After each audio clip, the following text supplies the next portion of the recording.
Esto es Subterfuge Radio.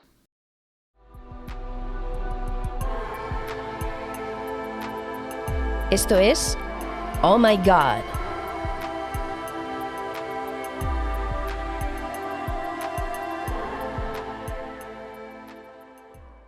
Soy Eva Represa desde Subterfuge Radio y esto es Oh My God, un espacio donde hablamos libremente de todo lo que tiene que ver con la espiritualidad, de personas de todo credo y religión, o no, a personas de todo credo y religión, sin dar nada por hecho. Es un espacio donde buscar y quizá hallar alguna respuesta, pero sobre todo donde hacernos preguntas. Y bueno, hoy vamos a hablar, o nos acompañan aquí en el estudio, Lina Ardila y Soraya Sánchez, que además de dos grandísimas amigas, están aquí hoy en Oh My God porque son dos de las personas que conozco con más sensibilidad por los espacios y por cómo nos afectan.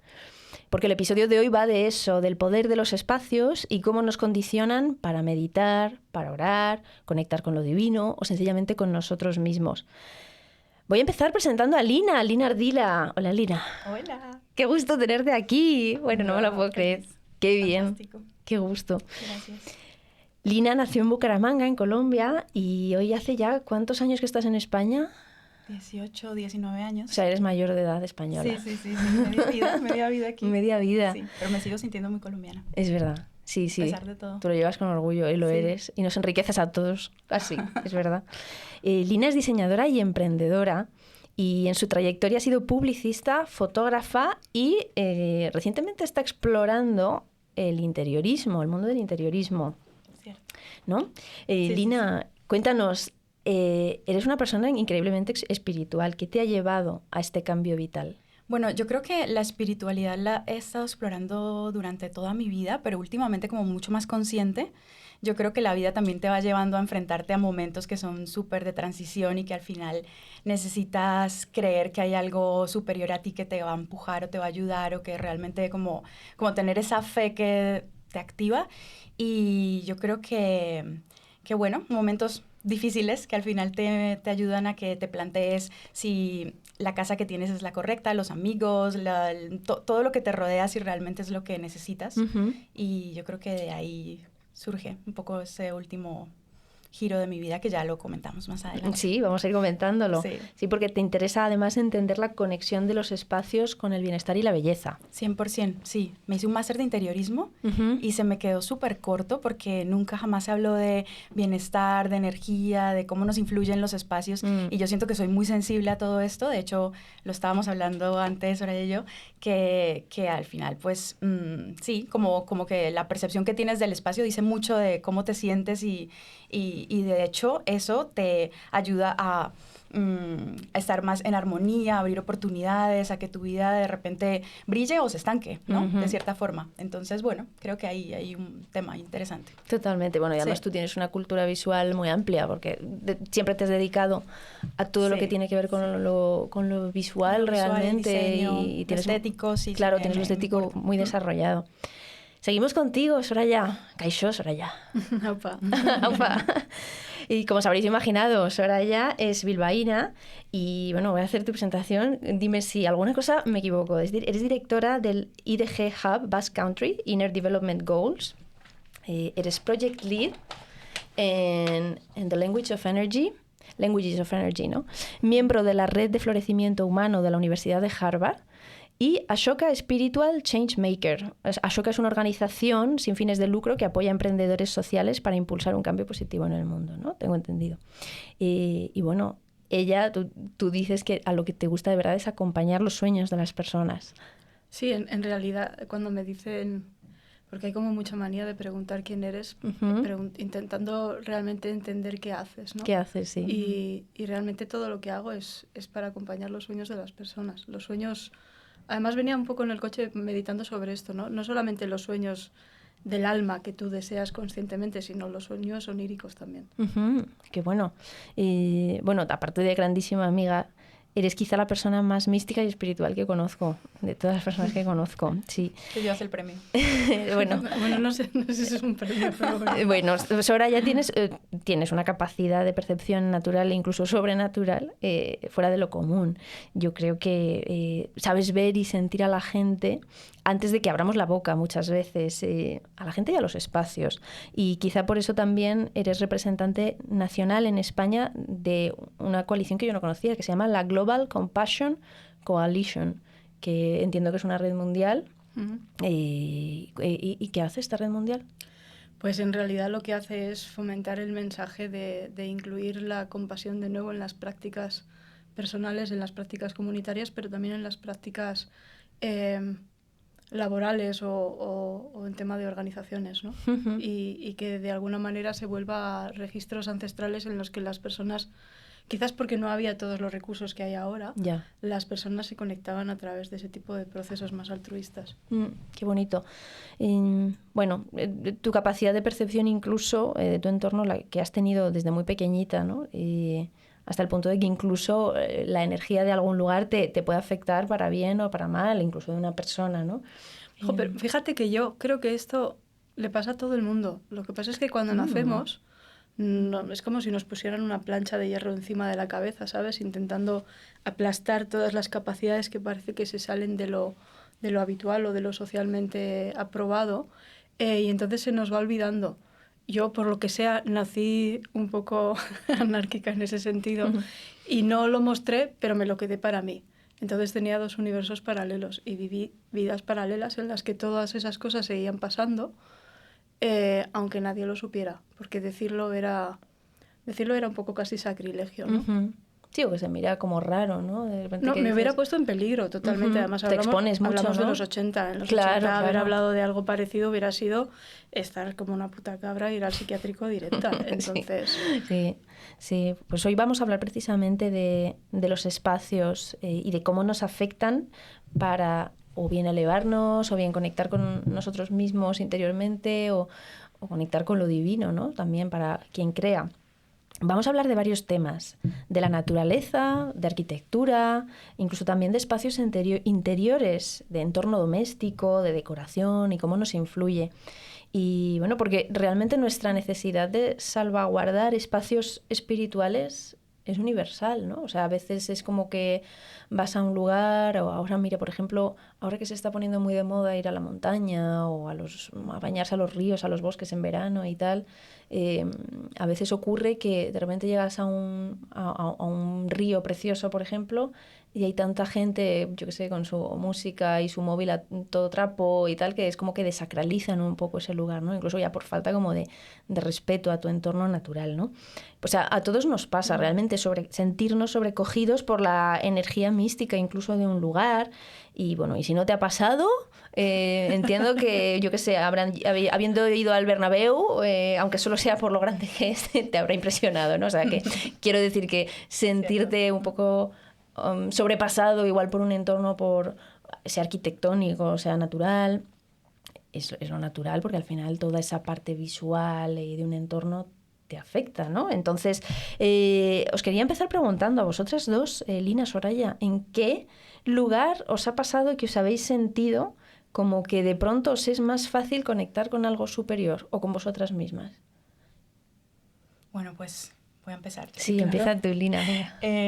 Pues mira, últimamente me interesa muchísimo. A ver, he crecido en ciudades, soy una persona de ciudad toda mi vida, y de repente la naturaleza para mí es algo muy importante, y uno de los lugares a los que puedo hoy comentar es Bali. Estuve hace un par de años y me pasé 1 mes y medio allí, y bueno, primero que todo, Bali es una isla budista, hinduista, ¿no? Hinduista, ¿sí? Hinduista balinesa, porque es que tienen claro. sí, su religión es distinta, a pesar de que todo Indonesia es musulmán. Entonces es muy curioso porque ellos viven ahí como en un universo muy único. Y tú llegas ahí y es que empiezas como a sentir que la energía es distinta. Es verdad que es muy comercial, pero depende también de cómo lo vivas.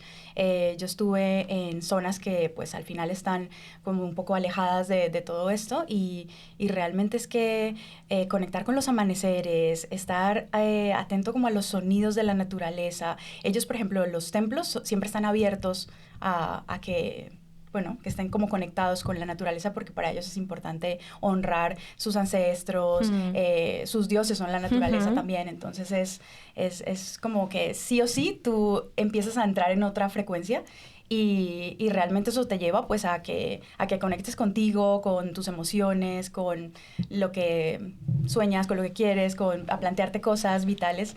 Y bueno, no sé, me viene a la mente ahora esto. Yo me acuerdo cuando estuviste en Bali que subías tus stories en Instagram y era muy bonito porque aparte de todo lo visual que lo cuidan mucho, ¿no? Todo lo ritual. Sí, la belleza es muy importante para ellos, sí. Juntar con las flores, el agua, el sonido, por ejemplo, ¿no? Utilizan los gongs, música. Sí, son rituales. Son para rituales. Ellos, el día a día son rituales. Era precioso porque en el fondo también veías cosas como muy comunes incluso también con otras religiones, ¿no? Que se lavaban, que en las religiones hacen las abluciones y todo esto, ¿no? Se limpiaban, se purificaban y realmente está todo tan presente la belleza, que es un poco lo que le pasa a la gente que va, yo qué sé, pues cuando ves películas del Tíbet, ¿no? O por ejemplo, que al final todos esos entornos también te invitan, o cuando la gente que se va a Japón y ve los templos que llevan allí ya unos cuantos siglos, ¿no? Y de repente ves como son entornos como que te incitan, ¿no? A esa espiritualidad. Sí, te bajan las revoluciones. Es verdad, sí. Y te ayudan es una a estar definición como muy presente y al final es una manera de ritualizar la vida, ¿no? Cuando estás ahí le pones como otro significado. Qué bueno. Creo que eso es bonito también. ¿Tú, Soraya? Pues yo tengo un poco como dos partes. Una que está conectada con eso, que tiene que ver con que todos esos espacios están creados con geometría sagrada y además tienen unas bases de Feng Shui muy potentes. Yo tengo aquí como decía una amiga hace tiempo, cada vez que llego a un lugar ya estás dando la vuelta a todo el hotel con tus normas del Feng Shui y es verdad, ¿no? Entonces también creo que el hecho de tener fe en cuestiones ancestrales que han servido durante miles de años a muchas civilizaciones y que por eso también salvaguardan esa energía es importante, ¿no? De manera consciente. Pero en realidad sí tengo que hablar, creo que el año pasado no diría esto, pero ahora mismo, desde que llevo un tiempo viviendo de nómada, si tengo que decir cuál es el espacio más sagrado que he encontrado, es el agua. El agua. El agua. Wow. Estar en agua caliente para mí es entrar en conexión conmigo misma a un nivel muy, muy profundo, pero con todo lo que hay alrededor, incluso con gente que no está y que está muy lejos. Es como si se abrieran todos los canales. Quizás porque yo también soy una persona muy de agua. No sé si le ocurrirá a todo el mundo, pero yo tengo 100% la creencia de que el agua conecta con unos lugares que no puedes controlar. Y cuando no controlas empiezan a pasar las cosas que tienen que pasar, ¿no?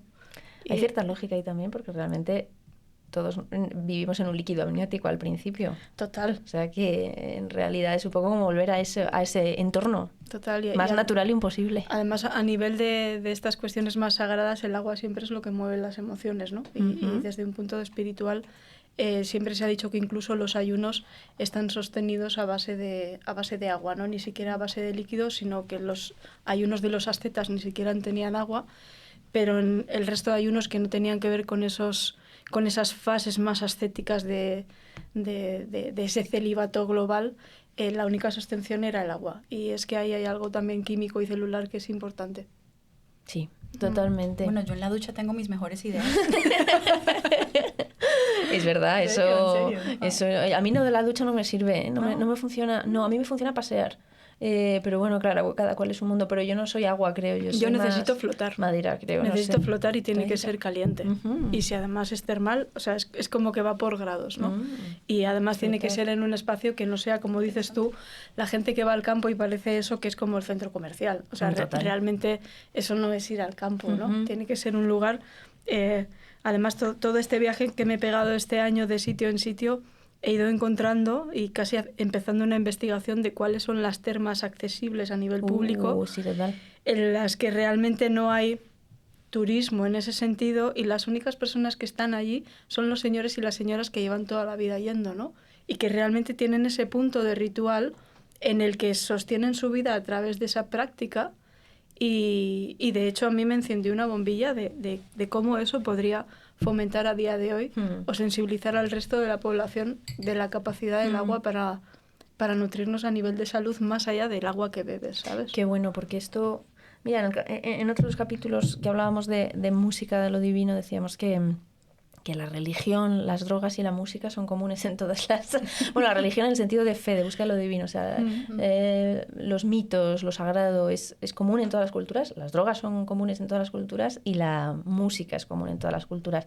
Igual podríamos añadir también el agua, porque yo creo que no hay ninguna cultura en la que no tenga un elemento simbólico fuerte, ¿no? O sea, lo que comentas de incluso termas o cosas así, que también sale incluso en la Biblia, en el Antiguo y en el Nuevo Testamento, ¿no? Toda la simbología del agua. Bueno, pues vamos ahora a empezar ya a hablar de naturaleza, ahora que estamos hablando de agua. Los entornos naturales son quizá algunos de los sitios que más nos elevan espiritualmente, ¿no? Y no hablamos forzosamente de grandes parajes o de irte ahí a, yo qué sé, a picos de Europa y ver, qué bonito, que desde luego es muy bonito, ¿no? Pero a veces sencillamente un jardín de 30 metros cuadrados te puede servir para elevarte individualmente, incluso a veces un jardincito zen, ¿no? A veces lo que hacen los japoneses, ¿no? Un jardín zen pequeñito, no sé, o sea que en el fondo es ese concepto. Por ejemplo, San Ignacio de Loyola, en sus ejercicios espirituales, hablaba de cómo una experiencia no espiritual, que es buena o que puede mover, o sea, como estar en la belleza, ¿no? En un entorno bello, puede mover nuestra alma hacia una elevación, lo que él llama una consolación espiritual con Dios, ¿no? ¿Habéis sentido una mayor elevación espiritual en la naturaleza? Tú dices, en concreto en el elemento del agua, pero en algún lugar, en algún paraje natural... Pues mira, yo te voy a contar que yo también fui muy de ciudad. En un momento dado me mudé a todo lo contrario. Me mudé a la reserva de la biosfera del País Vasco. Tú entre ciervos y tal. Y en ese momento enfermé. Enfermé hasta el punto que casi muero. Y creo que en realidad fue un regalo. O sea, creo que fue un regalo de, Soraya, tienes que ir a un lugar en el que todo esté tan exaltado, que esté a favor de que tus procesos exploten de una manera tan potente, que no puedas seguir poniendo puertas a lo que tienes que hacer, ¿sabes? Y fueron unos años súper jodidos, tengo que decir, que volvería a pasar solamente por el hecho de dónde me ha llevado esa situación, ¿no? Creo que no hubiera podido ser en otro lugar. Esto es como antiguamente se decía, no, es que las ricas se van a un balneario. A un balneario, un retiro, sí, no sé qué. Pues fíjate tú que es que esa reserva natural, enfrente de mi terraza, estaba lo que fue el primer balneario que hubo en el País Vasco en su momento. Bueno, estaba Donosti y tal, pero ahí se hizo un balneario porque esa ría que justo conecta con el mar tenía una influencia muy potente. Ya no funciona como balneario, pero yo me despertaba en la terraza y constantemente también, y esto también importante sobre el tema del agua, constantemente estar encima de un lugar de agua, encima o viviendo alrededor de un lugar de agua, hace algo contigo. O sea, creo que es como si empujara los procesos personales, ¿sabes? Como esta cosa de que el agua con las lunas se conecta con las mareas y también se conecta con nuestro propio sistema de agua por dentro.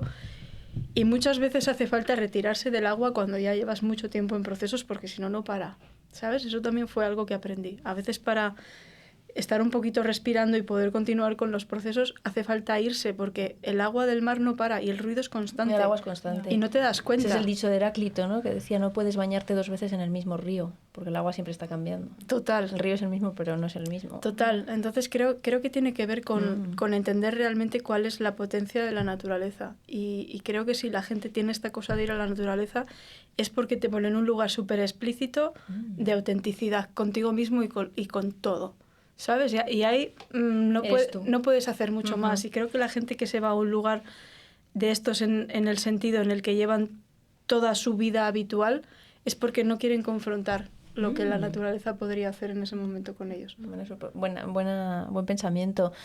es verdad que en la ciudad es todo más performativo, ¿no? Te estás expuesto a las miradas de los demás, tendemos más igual quizá a meternos en nuestro papel de lo que sea, ¿no? Nuestro papel diario de tú eres, tú haces, en qué trabajas, mientras que cuando vas a la naturaleza da un poco igual. O sea, si te ve un cervatillo, un jabalí, ¿qué más le va a dar? Si vas vestido de no sé qué, de no sé cuántos, de chamán, de decathlon, o eres tú en la naturaleza y ya está. Eres tú desnudo y ya está. O sea, realmente es eso. Qué bueno. Sí, también creo que te conecta con el presente, ¿no? Porque al final hay tantas cosas pasando que si tú realmente observas y disfrutas de la experiencia, bueno, al final te das cuenta que eres parte de eso también, que estamos conectados, que al final hay muchísima belleza en la flor más chiquitita que nunca te fijas y la pisas de normal, pero si observas es distinto la experiencia. Eso es muy fuerte también en la naturaleza, ¿no? Que quizás como que te despiertas más como incluso de lo macro a lo micro, o sea, porque puedes disfrutar de ver las nubes, yo qué sé,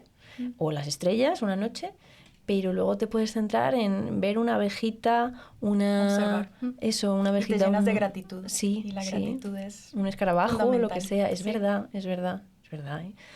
Y bueno, algunas de las iluminaciones más destacadas de la historia, de hecho, tienen lugar en parajes naturales, ¿no? Siddhartha Gautama, Buda, tuvo la iluminación bajo una higuera. El árbol que se llamaba el árbol Bodhi, hay una higuera descendiente a día de hoy que es el árbol Bodh Gaya y es un lugar de peregrinación muy importante. O sea, así como unas personas peregrinan a la Meca, otras peregrinan a una higuera.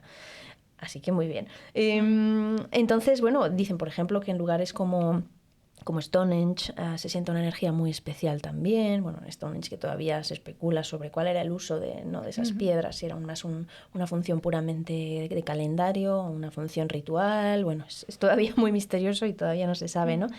Pero hablando de naturaleza, creo que de manera natural también podemos hablar de templos y de monasterios, porque hay una simbiosis muy especial entre la naturaleza, o sea, y entre un templo y el lugar que ese templo escoge para ubicarse. Entonces, Lina, comentabas antes, por ejemplo, el caso de Bali. Sí. De hecho, bueno... ¿Fuiste a un templo o a varios? Fui a muchos porque además está lleno de templos. Sí, todo Bali está lleno de templos. Y de hecho tienen una localización muy específica porque hay una montaña sagrada para ellos y los templos están ubicados entre la montaña y el mar, pero tienen como una orientación especial.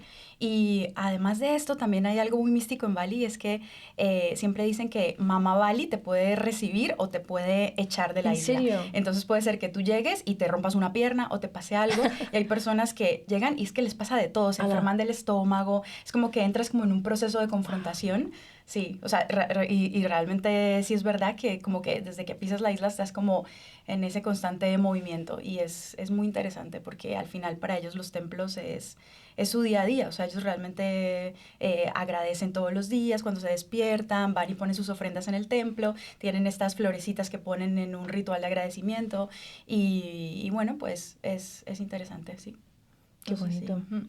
Y bueno, yo creo que pasa con muchísimos templos, ¿no? También si te vas aquí fuera de Madrid, yo que sé, al Escorial, ¿no? O incluso si vas a monasterios que en España son muy conocidos, como el de Santo Domingo de Silos, en Burgos, por ejemplo, que está en un pueblecito, en una sierra. O sea, hay muchas teorías, ¿no? Que hablan de por qué se escogen estos lugares. Tenían antiguamente como una mayor capacidad de detectar ese lugar, de decir, oye, aquí hay una conexión especial. Yo, por ejemplo, cuando vas a estos monasterios dices, no me extraña que lo pusieran aquí, este sitio es especial, ¿no? Hay teorías que hablan, no sé, estos son maneras de racionalizar, ¿no? Pero es que igual es todo mucho más complejo que todo esto, ¿no? Pero hay teorías que hablan de energías telúricas, que las energías telúricas son las radiaciones y las vibraciones, ¿no? Que emanan de la Tierra, que están causadas muchas veces por movimientos internos de la Tierra, por corrientes eléctricas subterráneas, por fallas geológicas, circulación de gases y de agua, por ejemplo, ¿no? Y de hecho la geobiología es una rama de la geología que estudia la interacción que existe entre sistemas vivos y procesos geológicos del planeta, que no somos inmunes. Yo, por ejemplo, recuerdo en el pasado de haber estado en un lugar en República Dominicana, en Samaná. No estuve ahí en plan, o sea, fue un fin de semana, pero a ver, es fácil en República Dominicana en ciertos sitios estar bien, ¿no? Pero en Samaná, yo decía, independientemente de que el sitio era bellísimo, porque es bastante virgen todavía, bueno, aparte de que habrá sí, los condominios de lujo y no sé qué, bueno, es una historia larga. El caso es que estuve como 2 días y te sentías como muy especial, muy en conexión más allá de que el sitio es como el sitio idílico de todos los viajes Marsans y todo esto, ¿sabes? Pero en sí mismo el sitio era como especial, ¿no? Y me comentaron que es que debajo se especulaba que había unas minas de cuarzo desde hacía mucho tiempo, ¿no? Y hay muchos sitios en los que, incluso hay estudios que dicen, yo qué sé, los sitios con fallas geológicas, hay más desequilibrios emocionales de la gente, por ejemplo, en esos sitios, ¿no? O sea, yo no sé si son unas teorías u otras, pero hay teorías también que hablan de la ubicación de la latitud de la Tierra. Hay teorías de que en el paralelo 43, por ejemplo, dicen que las apariciones de la Virgen María más importantes del mundo de los últimos 2 siglos, por ejemplo, que son las de Covadonga o las de, bueno, Covadonga ya es mucho más de 2 siglos, pero Lourdes, Medjugorje, por ejemplo, Fátima, ¿no? Fátima no, pero Garabandal, por ejemplo, apariciones marianas coinciden todas en el paralelo 43, incluso algunas de ellas coinciden por pares, ¿no? Por ejemplo, Covadonga y Umbe coinciden en el paralelo 43-18, en Ezquioga y Lourdes en el 43-5, y en Garabandal y Medjugorje coinciden, a ver, no están todas reconocidas por la Iglesia, pero lo que quiero decir es como que esto es la teoría del huevo o la gallina, o sea, ¿qué pensáis de todo esto? ¿Es especial un sitio y por eso se pone un monasterio o hay una aparición? ¿O es al revés? Se pone un monasterio y eso hace especial el sitio. Pues fíjate que yo te voy a destruir un poco todo lo que has dicho, sobre todo a nivel mental, ¿sabes? Para quitar un poco la razón constante de las cosas. Creo que antes las personas estaban más conectadas con sentir, porque no había tantas herramientas alrededor para supuestamente hacer el trabajo que hacen las personas, ¿no? Que es estar, sentir, intuir. Y luego, por otra parte, también creo que es importante que tenían como más peso el hecho de las referencias de lo que la Tierra ha vivido. O sea, más allá de que haya unas fallas ahí, esa Tierra tiene una historia.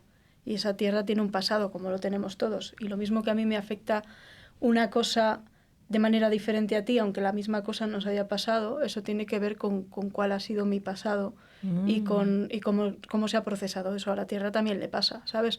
Muchas veces hay gente que dice, es que tú tratas las cosas como si fueran personas. Digo, es que para mí todo forma parte de un sistema orgánico. Entonces, yo tengo el mismo respeto por esa máquina que hay ahí que por ti, aunque parezca que es como un poco absurdo.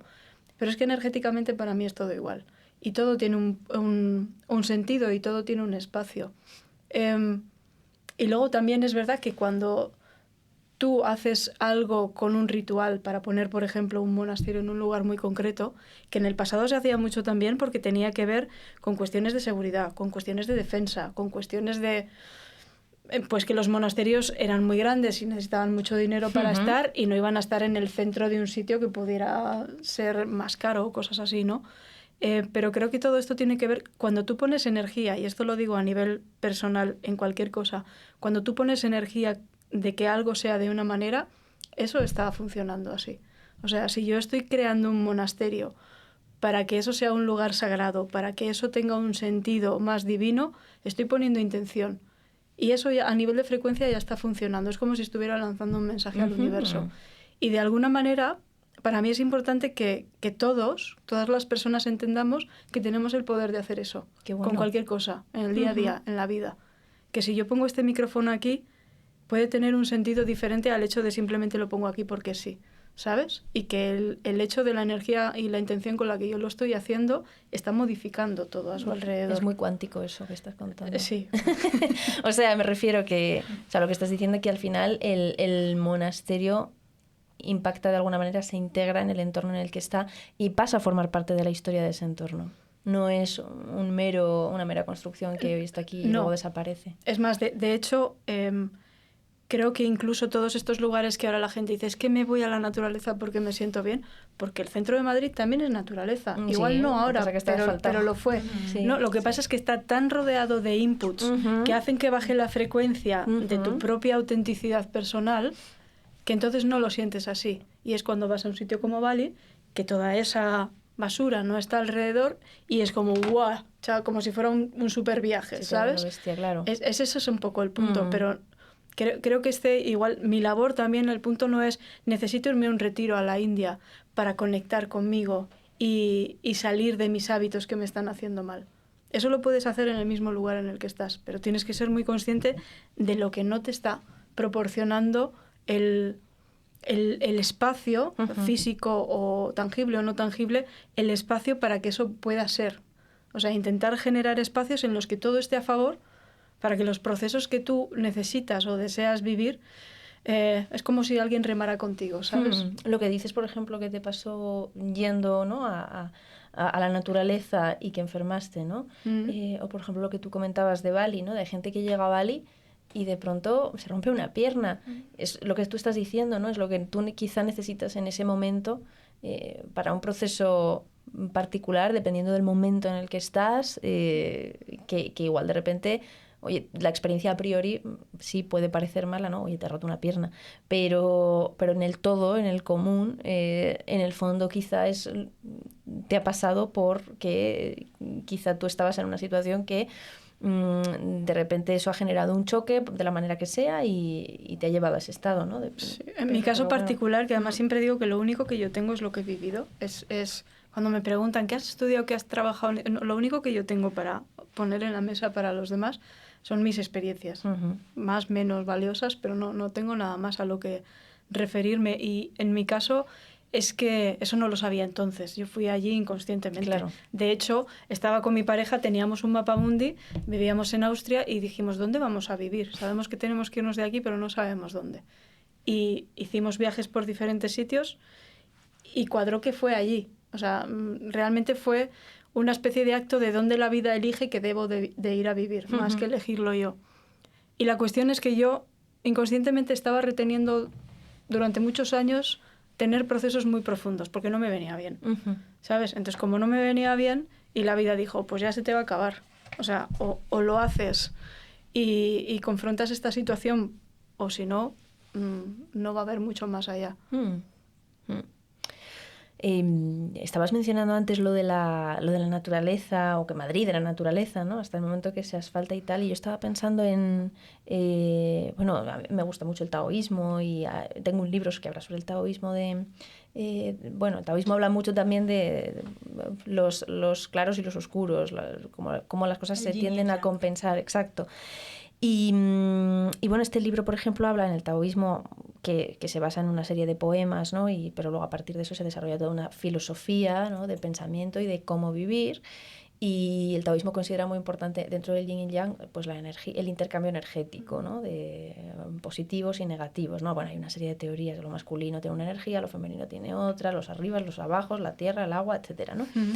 Y lo que habla, por ejemplo, en el taoísmo es que en la naturaleza, pero ya desde el punto de vista, ahora se puede estudiar incluso científicamente, ¿no? Pero en la naturaleza hay una ionización negativa, por ejemplo, es otra manera de racionalizar, ¿no?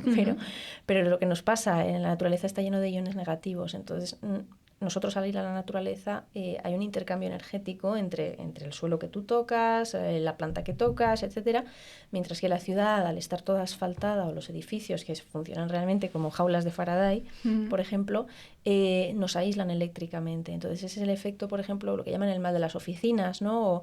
O pues eso, cuando trabajas en una oficina, y especialmente los edificios acristalados, que son aislados eléctricamente ya, o por ejemplo cuando viajas en avión o en coche, que llegas súper cansado a un sitio, y no es solamente por el hecho del viaje en sí, pero si te has estado sentado, eso no cansa, ¿no? dices, porque estoy cansado, y es porque has estado aislado eléctricamente durante mucho tiempo. Y, por ejemplo, y cuando llegas ya al destino, de repente dices, uff, qué cansado, ¿no? Estoy. Y entonces eso, ese intercambio, por ejemplo, en las culturas orientales, que está mucho más integrado todo este conjunto de manera, de creencias, ¿no? De vivir, en intercambio energético, la madera con el metal, con el agua, todos esos elementos están muy presentes, mucho más que aquí en Occidente. Y, por ejemplo, esto los japoneses lo saben, y, por ejemplo, los japoneses, que son como los reyes de los mega edificios, por ejemplo, de oficinas, toda la, ¿cómo se llama? La canalización del aire acondicionado y todo eso, desde los años 80 o 90 ya estaba ionizado negativamente para no generar el efecto de cansancio en el empleado, en el trabajador de una oficina. O sea que me refiero que es una cuestión como superfísica al final lo del cansancio, ¿no? Pero en el fondo va con la vida, o sea que al final cuando estamos mucho tiempo en una ciudad y estás como muy expuesto, aparte de un montón de mensajes, ¿no? De un montón de cosas que en el fondo pues permean en ti, ¿no? Quieras que no, o que estás en un entorno como aislado, al final todo eso tiene un impacto, ¿no? Y cuando sales a la naturaleza de pronto igual es como que, pues eso, una vez más, tú estás ahí, ¿no? En medio. Sí, yo también añadiría, hace tiempo, cuando trabajaba en mis vidas paralelas con temas de alimentación, hablaba a las personas de que las cosas que nos nutren no solamente son la comida, son los lugares en los que estamos, las personas, lo que escuchamos, lo que vemos, lo que oímos. Uf, total. Y creo que de un tiempo a esta parte hay mucha gente que igual está siendo un poco más consciente de eso porque está habiendo un repunte de crisis, enfermedades y cosas que parecen incontestables que es potente, ¿no? Y creo que tiene que ver en un sentido bastante con eso, con el hecho de que pensamos que las cosas no están pasando si no tienen una lógica, pero en realidad están pasando.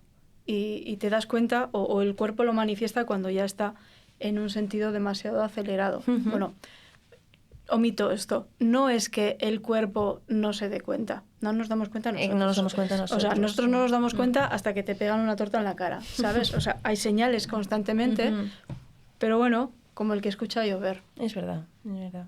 Sí, justo eso me lleva a pensar en mis procesos personales también, que han sido muy de pasarme años tal vez afuera, cuidando proyectos, personas, y de repente darte cuenta que mi vida también la tenía que cuidar, y eso significa empezar por cuidar también mis espacios, los lugares en los que habito todos los días, poner intención, porque al final podemos diseñarlo también.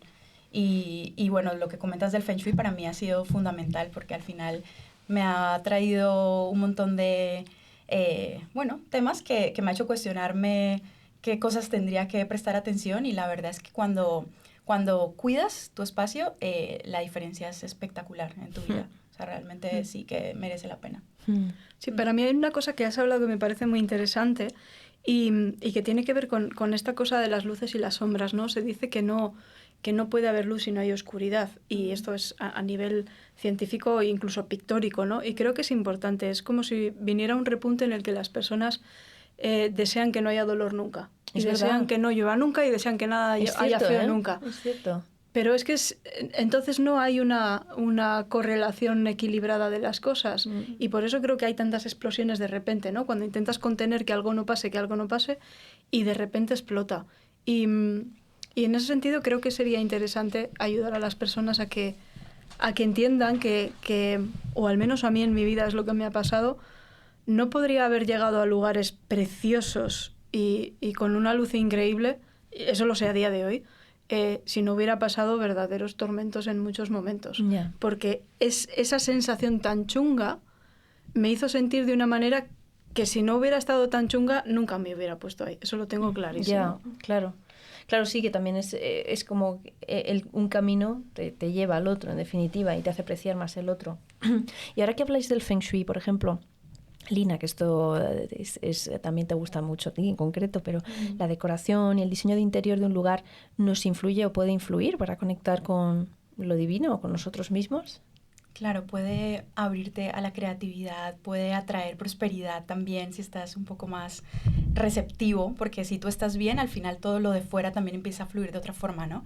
Y bueno, el Feng Shui al final son una serie de técnicas, de hecho se viene haciendo desde hace milenios y esto lo utilizaban en los templos, de hecho el I Ching habla sobre eso también, o sea que bueno, que me alegra que tengamos también eso en común porque he estado súper presente en mi vida en estos últimos años y al final son pequeñas técnicas como despeja la entrada de tu casa, ventila todo el rato, fíjate dónde es el punto en el que fluye la energía entre una puerta y una ventana. Son cosas que son muy prácticas, no son nada místicas tampoco, son como realmente, no sé, sencillas de probar, que yo creo que lo que tendríamos que hacer todos es, en el fondo, intentar explorarlo en nuestro propio cuerpo y ver cómo se siente, porque en el fondo, no sé, si te dicen, pinta una pared de morado porque atrae la abundancia, sí, pero igual el morado a ti te va a torturar siempre y no te va a ayudar para nada. Entonces, en realidad es como, bueno, jugar a este experimento de la vida en el que queremos cada día estar un poquito mejor y le ponemos como esa intención y eso significa, pues, hacer pequeños cambios e ir haciendo ajustes en nuestra vida y Feng Shui, pues, nos da bastantes técnicas que son muy guays. Podemos hacer de nuestra casa casi un pequeño templo, ¿no? Sí, esa es la idea, claro. Para mí es nuestro nido, perdón. Es tu nido, claro. Ahí es donde al final pasan muchas cosas, pasamos mucho tiempo ahí, nuestra habitación, todo. Claro, entonces, sí, es tu nido, en el fondo, tu nidito. Para mí hay una cosa que voy a añadir. Yo voy por una línea que tiene que ver con un Feng Shui más tibetano, que habla de un trinomio, en el que realmente están los cálculos matemáticos, están las técnicas en sí, pero luego está unido a esa trieja, por llamarlo de alguna manera, absolutamente espiritual y divina, que creo que también es importante. Y la base de ese Feng Shui dice que lo que no te hace sentir bien, no te hace sentir bien. Por mucho que diga el Feng Shui que esto tiene que estar en este punto.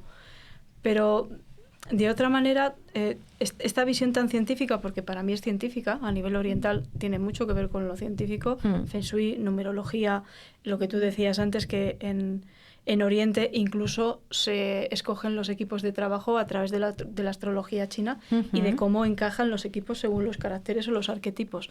Creo que toda esa base de ciencia en un lugar no sé por qué se ha quedado un poco perdida. En Oriente siguen haciendo bastantes cosas, pero hablo perdida.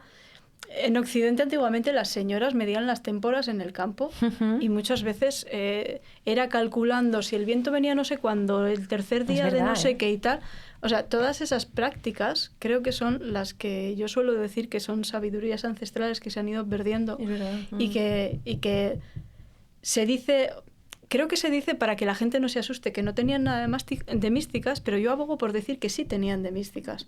Y que eso también es importante. Claro, o sea, que no hace falta tener miedo a decir esto es místico en el sentido de que el universo en sí está formando parte de eso también, ¿sabes? No es algo humano, calculado. No, estamos todos conectados y en ese sentido creo que lo que tú estás promoviendo además con estas conversaciones es que la gente deje de tener miedo a entender que hay muchas más cosas y que todo forma parte. Sí, porque al final, bueno, yo creo también que faltan o nos hacen falta estos espacios de conversación porque es como que no hay un foro a veces donde hablar de esto, es como que vamos hablando de 100.000 cosas, pero al final hay como una necesidad real, ¿no? de hablar de estas cosas y lo que dices, por ejemplo, de ese conocimiento más místico que yo creo que en el pasado se tenía, en muchos sentidos además, porque a veces era pues igual poner un templo aquí, decir, de aquí pongo un templo porque sí, porque lo noto, porque también puede haber causas más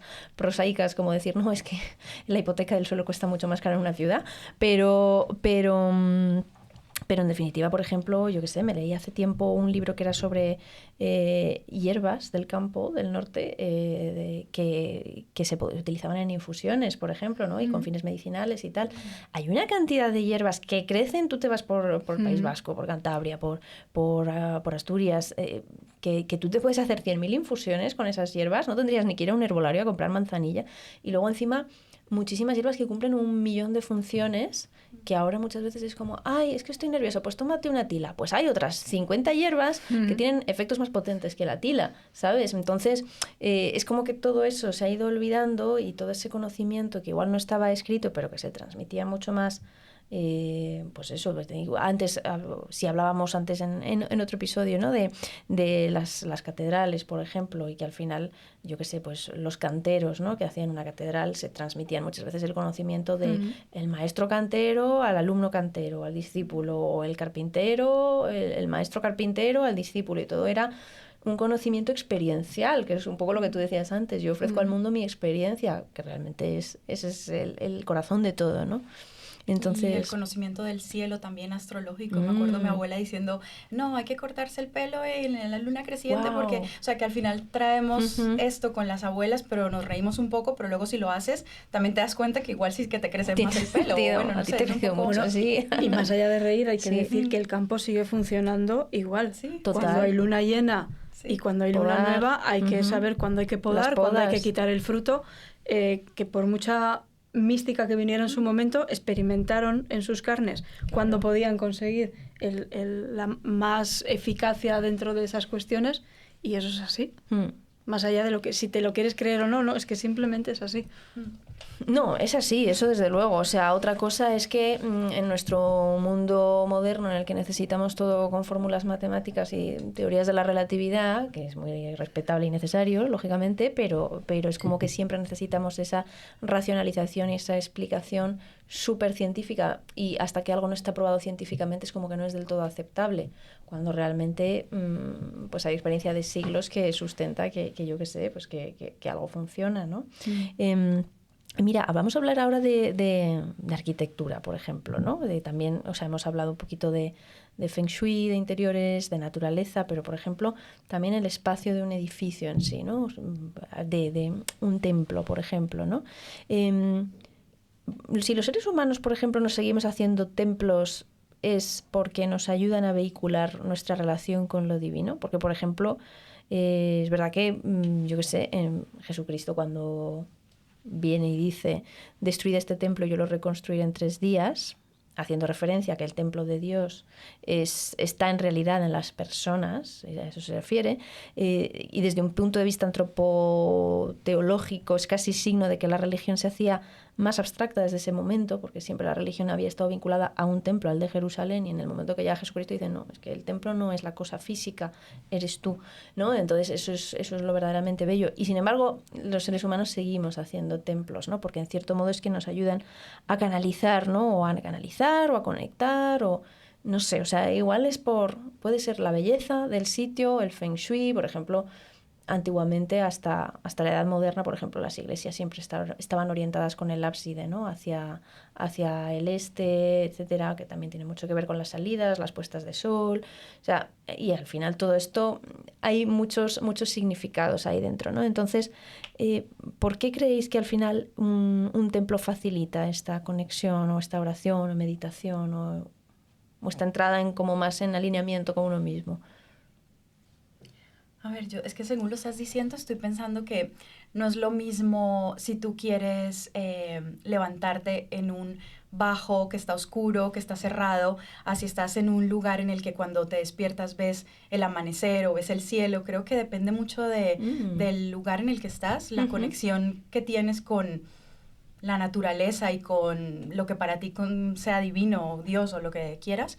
Pero creo que al final, sí, estas disposiciones, pues te ayudan a que tú conectes más, ¿no? En cierta forma, no sé. Realmente ahí sí que no, en cuanto a arquitectura no soy nada experta, pero igual no sé, se me viene eso así muy rápido.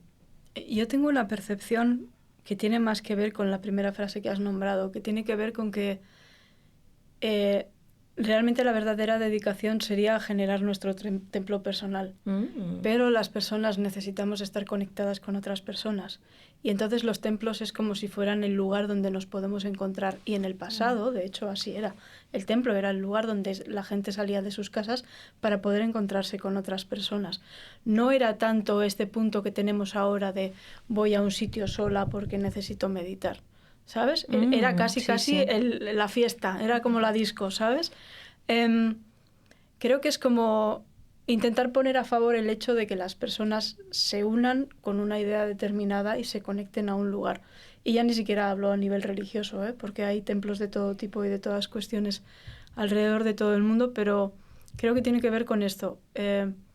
Y a día de hoy a las personas nos cuesta mucho más entender que nosotros podemos ser un templo. Y además desde el punto de vista en el que antes ella me ha dicho una frase que no sé si me lo ha dicho desde ahí, pero me ha conectado con un mensaje que me acompaña de siempre de Marianne Williamson, ¿no? Que dice que cuando tú no te haces pequeño y muestras tu luz, estás invitando a que los demás también muestren la suya.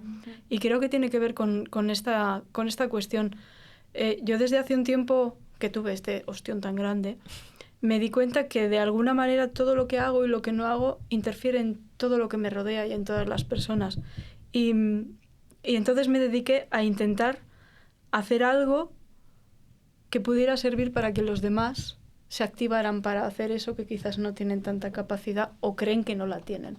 Porque yo, si nací con algo que fue un regalo, es que siempre he pensado que todo es posible. Entonces creo que hay una fuerza y también un mandato divino, que es como yo lo veo, de lo que tengo que hacer. Y creo que eso tiene que ver con lo que has hablado de la arquitectura. Creo que era un lugar donde juntar a personas, pero el mensaje definitivo para mí es ese punto de que cada uno construyamos nuestros templos para después que eso se pueda expandir con la energía para todos, y cuando vamos juntos al templo que sea, y me da igual cuál es el templo, como si es la higuera del parque de ahí enfrente, porque es maravillosa. Sí. Todos estamos un poco en la misma frecuencia. Qué bonito lo que has dicho del punto de encuentro, porque mira, lo estabas diciendo y es verdad. O sea, yo qué sé, en la Biblia, de hecho, cuando se dan las indicaciones de cómo se tiene que construir el templo de Jerusalén, ¿no? Creo que es en el Éxodo, en Crónicas y Reyes, bueno, hay como indicaciones súper concretas de cómo se tiene que hacer el templo, medidas, codos y no sé qué. Y, por ejemplo, se habla del atrio del templo de Jerusalén, era súper importante, que era donde efectivamente se daban encuentro todas las personas. El atrio era como el patio previo, ¿no? Digamos, donde la gente se encontraba, y es verdad que es como ese punto de encuentro. Así sin más, claro, no había bares, no había pubs donde encontrarse, ¿no? Entonces ese era como el punto de encuentro, que realmente en otras culturas es como, yo qué sé, en los romanos eran pues las plazas romanas, ¿no? O puntos ya más desde el punto de vista de ocio, ¿no? Pero es verdad que también a veces se habla como de los templos del ocio, ¿no? O de, yo qué sé, incluso arquitectónicamente hay pues los estadios o los lugares de encuentro. Las muchas tribus personas indígenas también tenían... Al final se juntaban las mujeres a cuidar de los niños, y en el fondo los niños no eran criados solo por la madre, sino por la comunidad, que al final se creaban esas sinergias, y eso pues hace que la vida sea distinta, ¿no? No como ahora que vivimos muy en solitario y muy individualistas. Es verdad, es verdad.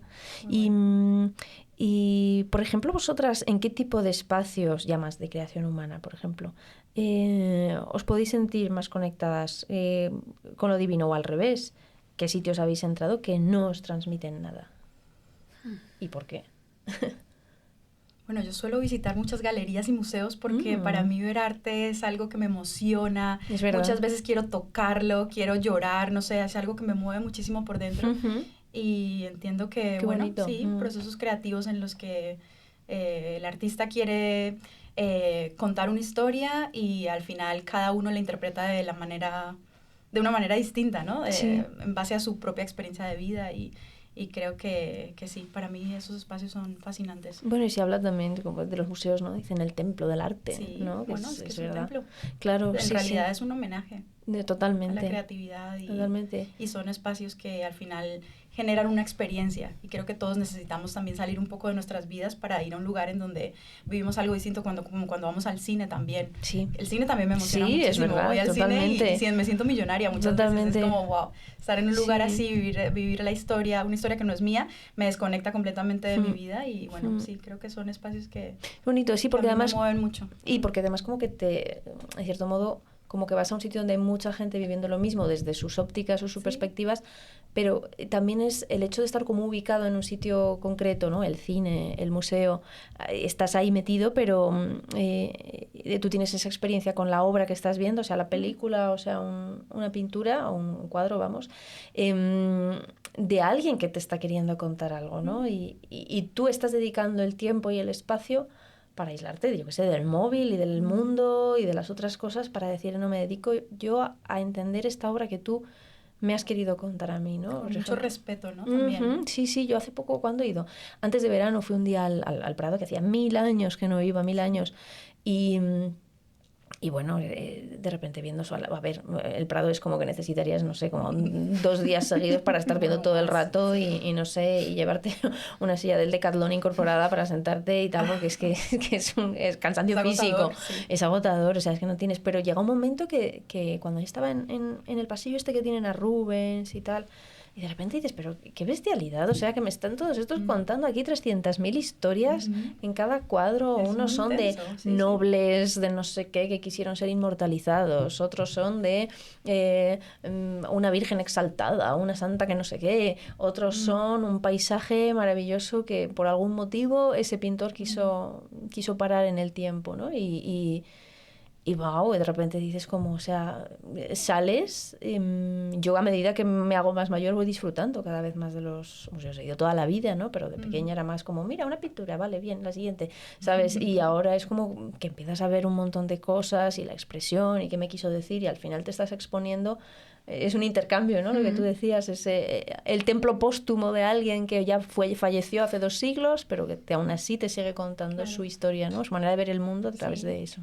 También sentirlo, ¿no? No solamente verlo desde aquí, también un poco observar cómo se siente tu cuerpo frente a esa obra. Sí. Que eso me parece curioso. Sí. Bueno, y el cine igual, la verdad. El cine igual. Sí. Pues yo en mi caso, voy a decir algo que igual no se entiende con mucho sentido, pero para mí el lugar más divino creado por el ser humano es la calle. ¿La calle? Yo crecí en la calle. Wow. Para mí la calle fue el regalo más grande del universo. Y además a día de hoy lo ratifico más porque la mayor parte de las personas que nacen ahora no tienen la oportunidad de entender que la calle es una extensión de tu propia casa. De hecho, el espacio de uso público, y ahora me meto en plan proyecto de mis cosas, ya sabes, el espacio de uso público es un derecho. Sí. Y de hecho llevo bastante tiempo trabajando en generar proyectos para que la gente vuelva a ocupar el derecho de la calle. Wow, porque la calle no es un lugar de los ayuntamientos, la calle no es un lugar para transitar, ni de marcas, sino que la calle es casa. Y además todos ponemos a favor para que eso suceda, que no es que viene el espíritu y no sé qué. En la calle yo he vivido las experiencias más increíbles que pueda decir, más allá de todo esto de estar en el agua y cómo me encuentro, pero sobre todo en conexión con las personas. La calle me dio el entendimiento de cómo esta capacidad que decías antes, ¿no? La calle me dio la capacidad de poder leer a la gente sin que la gente me hablara, de poder ver cómo la gente se comportaba, cómo se sentían, lo que hacían, lo que no hacían, sus sonrisas, estar paseando y ver a 2 personas hablando en un banco y sentir un poco que la conversación que están llevando es de una manera o de otra. Ese para mí es el lugar más divino. Wow, esto es un temazo, ¿eh? O sea, porque la calle es verdad que poco a poco, progresivamente, bueno, en Madrid se vive mucho, depende mucho de los ayuntamientos, ¿no? Pero en Madrid se vive mucho la calle como un tránsito y consumo, lógicamente. Y es verdad que no es el origen primordial de una calle, o sea, el origen de una calle, bueno, sí, vale, era transitar, pero también tener tiempo, lo que tú decías, o sea, yo creo que todos lo hemos podido vivir más o menos, ¿no? De infancias en las que tú podías estar en la calle con seguridad, pero ahora es verdad que ni se ven niños en la calle. Luego encima los ayuntamientos dicen, no, es que no se pueden poner parques en sol, no se pueden poner árboles en sol, pero luego bien que están, venga a hacer acciones de Tag Heuer y de no sé qué, y de Sony, eso luego no tienen problemas de poner estructuras, ¿sabes?, para otras cosas. Entonces es verdad que, como tú dices, la calle es un derecho, es un punto de encuentro, es un punto de intercambio. Y en cierto modo es verdad que, o sea, que no lo había pensado y es verdad que es un punto de encuentro esencial. Pues mira, yo pienso muchas veces cuando estoy por las calles que hace 80 años las personas que estaban en esa misma calle eran completamente distintas, no existíamos. Bueno, eso. Y de repente dentro de 50, 80 años no estaremos en esa calle, serán otras personas viviendo viviendo otra experiencia de una manera diferente porque los negocios habrán cambiado. Es verdad. No sé, se habrá reinventado todo y qué loco, ¿no? El mismo lugar, vivido de una forma completamente distinta. Sí, total. Total, es verdad. Y yo qué sé, si vas por Madrid, por las calles más del centro antiguas, dices, es fuerte que hoy estén llenas de turistas. con leggings y con viseras y te vas a 100 años atrás y estaban con corsé. Bueno, no sé si 100 años, pero porque estamos en los años 20, pero 150 años atrás estaban con corsé, con la sombrilla, con las puntillitas y muertos de calor todos en verano, con 40 grados. Porque, ¿sabes? Fíjate que es que en el pasado las familias vivían en casas muy pequeñas para la cantidad de personas que vivían. Entonces, la calle no es que fuera un recurso, es que era obligatorio. Era necesario. Joder, yo me acuerdo que de repente en mi casa venía el primo del pueblo porque venía a buscar curro. O sea, nadie ni siquiera se lo meditaba. Es que en casa, además te decían, venga, tira para la calle. Y en la calle crecías, jugabas, te enamorabas, tenías golpes, en la calle pasaba todo. Es más, en casa no pasaba casi nada. Como mucho cosas familiares, pero el resto no era realmente un sitio donde, al menos en mi caso, yo siempre hablo de mi experiencia. Qué bonito esto que comentáis de los sitios que os transmiten eso. Yo, creo que incluso más allá de la calle, ¿no? O también los sitios más arquitectónicos, ¿no? De, por ejemplo, los propios templos o así. Tú mencionabas antes lo de la geometría sagrada, que es algo que no hemos tratado demasiado, pero también tiene mucho de toda esta simbología, ¿no? Ya desde, o sea, me gusta porque tú te has ido, por ejemplo, a la relación de la calle como templo en la relación de las personas. Y es curioso porque es verdad que, o sea, hay esa necesidad de relacionarte con los demás y luego también si el propio lugar te puede elevar, ¿no? Digamos, o sea, la propia arquitectura. Y yo pensaba también en pues eso, por ejemplo, en mi caso, que me mueven mucho, o me gustan los templos o las iglesias más románicas o más góticas, ¿no? Y hablando de la geometría sagrada, pues cuando estudiaba historia del arte te explicaban cómo era, ¿no? Pues el románico quizá como por los muros gordos y entras en una iglesia románica y es como ese sonidito amortiguado, por ejemplo, que es como un espacio chiquito, ¿no? Pero que te transmite mucho, te transporta mucho a un estado más meditativo. O, por ejemplo, todo lo contrario, que es el gótico, que de repente son los espacios amplios, las grandes columnas. Yo qué sé, recuerdo cuando estuve de Erasmus en París y, por ejemplo, entrabas en Notre Dame, ¿no? y veías pues cómo estaba planteado, ¿no? Desde el suelo hasta el cielo, que al final es lo que intenta imitar un templo gótico, ¿no? Es como una manifestación de lo terrenal hasta lo elevado, y los techos casi ni los ves, ¿sabes? O por ejemplo en París también, que está lo que llaman la Sainte-Chapelle, que es como una capilla como en 2 niveles y bueno, está pintado con un color azul precioso y, o sea, todo eso es como que llegas ahí, es como que te apabulla también lo bello, ¿no? Es una relación mucho menos interactiva, por decirlo de alguna manera, con los demás, pero es como que intenta como exaltarte tu alma a ti más individualmente quizá, pero lo curioso es que en estos sitios tan bellos el efecto suele ser el mismo en mucha gente, ¿no? De, oye, no puedes entrar, yo creo, en la Sainte-Chapelle y no sentirte como conmovido por lo bonito que es, ¿no? Del entorno, y te está pasando a ti y posiblemente le esté pasando al de al lado y al de al lado y al de al lado, porque dices, qué maravilla, ¿no? El haber dedicado recursos a intentar plasmar esa belleza a través de la arquitectura en este caso, ¿no? De los elementos arquitectónicos, de las vidrieras, no sé, o sea, que hay mucho ahí, está mucho más escondido y también nos afecta, lógicamente. Mira, para mí aquí hay un punto, tú decías que yo soy muy mística, pero soy súper científica o muy matemática al mismo tiempo. Yo crecí cantando en todas las iglesias de Vizcaya y alrededores, porque crecí en un colegio religioso y me llevaron de tour como Beyoncé. Y entonces ahí entendí que los templos no solamente están creados para ser vistos, sino que todo lo que sucede con los sonidos, y da igual si estás cantando, si estás hablando, es impresionante. Es más, yo no tengo certificado de esto, de decir que lo hacían así, pero estoy convencida que alguien se dedicó a medir cómo rebotaban los sonidos y las frecuencias, porque el sonido es increíble. Increíble. Es más, yo con micrófono no puedo cantar porque algo no me hace sentir bien. Mi micrófono más perfecto que yo he sentido es cantar en ciertos templos concretos, que es como, guau, chaval, es casi como si pudiera escuchar el alma de mí misma, ¿sabes? Creo que eso tiene de potente los templos que crearon en ese sentido, que no solo tuvieron en cuenta eso. Me estás haciendo recordar, en Dublín hay una iglesia que se ha convertido en un bar, en un sitio de fiesta. Sí, eso lo que hace la mucho, música sí. se escucha espectacular en esos espacios. Sí, qué bueno. ¿Cierto? Sí. Qué bueno, Al final, sí, bueno. El mundo evoluciona. Sí, Se va convirtiendo en espacio sagrado para otras personas, cosas, para la edades, Guinness, para otros gustos. Es verdad, sí.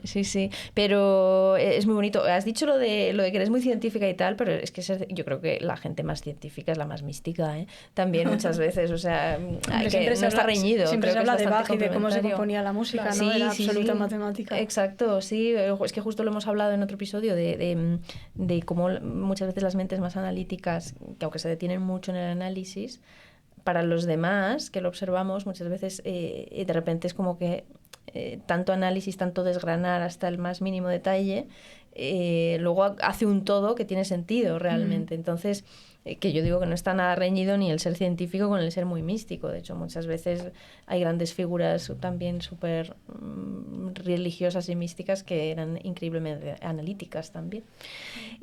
Bueno, oye, se me ha pasado la hora volando. Hemos hablado un poco de todo. Hemos hablado... Sí, ¿cómo? Es increíble. No sé cómo, en qué momento. Wow. Hemos hablado de naturaleza, hemos hablado de Feng Shui, de entorno, de belleza, de arquitectura. Bueno, yo me quedo con ganas de hablar de todavía más cosas. Nos ha quedado, yo qué sé, podríamos hablar también de elementos, de materiales. Bueno, es que todo lo de la geometría sagrada también es un tema muy, muy fuerte, porque además se reproduce en todas las culturas también, tienen los mismos patrones, ¿no? De todo. Entonces, desde luego que el tema sigue dando para más, pero lo tenemos que dejar aquí, y bueno, ha sido un placer teneros aquí, Lina y Soraya, en el episodio de hoy, y bueno, os lo habéis pasado bien, sí, habéis disfrutado. Ha sido un gusto, sobre todo porque la energía que desprendes cuando hablas de esto es preciosa. Entonces, no, es verdad, ya sabes que yo soy muy tímida, muy vasca en ese sentido, y de alguna manera empujas a que otros podamos poner un poco esto, dijéramos, más público, porque yo no tengo ningún problema de hablar esto en cualquier lugar, pero el hecho de hacerlo público entiendo que es importante.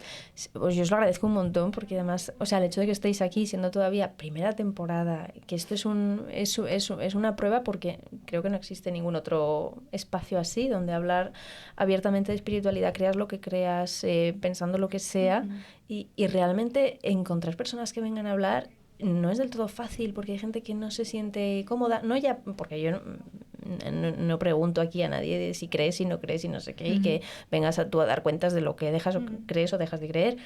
Faltaría más. O sea, realmente la cosa es que mucha gente no tiene costumbre, no tiene hábito de hablar de su yo más, de su vertiente más espiritual. Genera como, o bien no se sabe cómo articular muchas veces, articular en sentido hablado, ¿sabes? No se sabe cómo expresar. O cuando lo hacen no se sienten cómodas, porque de repente es como, estás acostumbrado igual a hablar del fútbol o de, yo qué sé, o de otras cosas, o de literatura, o de lo que quieras, o de música, pero no... de repente hablar de estas cosas es como extraño. Y es curioso porque yo creo que nuestros abuelos, bisabuelos, esto era naturalísimo, como hablar de espiritualidad, de lo que fuera, con mucha más naturalidad, sin necesidad de racionalizarlo todo demasiado.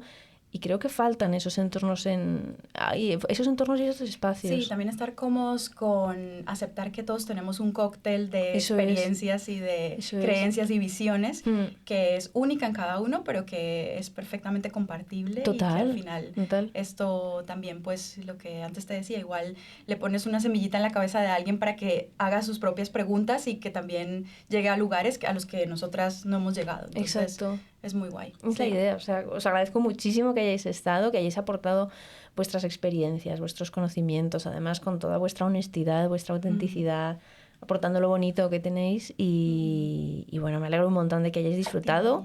A los que estén al otro lado del micrófono también, que si han descubierto algo, si habéis descubierto algo, me alegro un montón, si os ha ayudado.